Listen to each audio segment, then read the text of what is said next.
Morning, everybody. Good morning. Today's Lag BaOmer. Today's the day we celebrate the two things. Number one, that the Talmidei Rabbi Akiva, the students of Rabbi Akiva, they stopped dying. And also years later, this became the day that Rabbi Shimon Yochai, actually one of the five students that later became students of Rabbi Akiva, that he passed away on this day, and he asked that this day should be a day of celebration because he was Zoicha to be Megala Soidus HaTorah. He merited to reveal secrets of the Torah. So let's try to understand what that means a little bit in context with other tzaddikim. It's brought down by Rabbi Shimon Yochai that when he used to learn, there was a fire of Kedusha that came around him that certain people were not able to come close to him. Whether they saw the fire or they felt a certain reverence, whatever it was, there was a certain koyach of Torah that Rabbi Shimon Yochai had, that when he would learn Torah, there was a fire around him. When it came the day of his passing, he lost that fire. And he started to cry. Then that fire came back to him, and he revealed his final secrets of the Torah. We see something very similar. I never paid attention until someone pointed out. We see this very similar with Moshe Rabbeinu.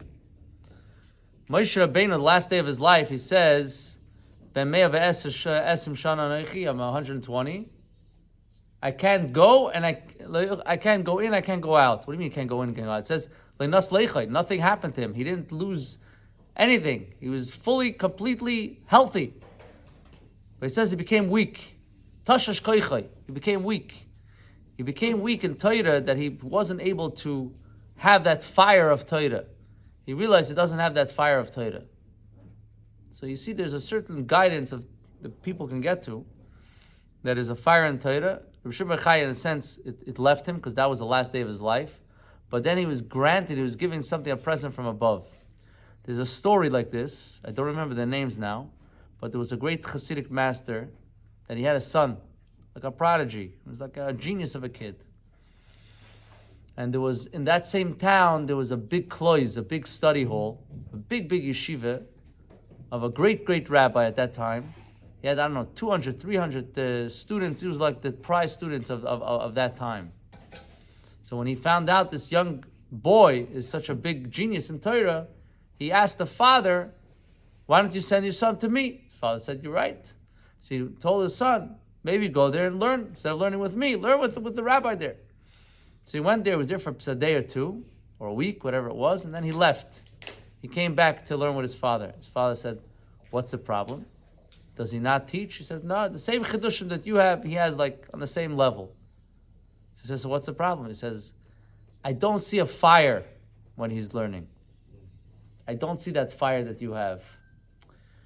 So when it comes to teaching of Rabbi Shimon Yochai, there's first of all, you have the great learning of Rabbi Shimon Yochai, but there's also a koyach HaTorah that you could tap into the greatest levels.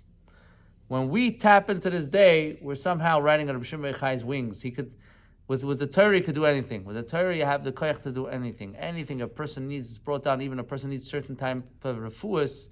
If you learn Shulchan Aruch and you learn Hilchos Basa B'Chalav, specifically that chelik, that gives you also a certain type of health.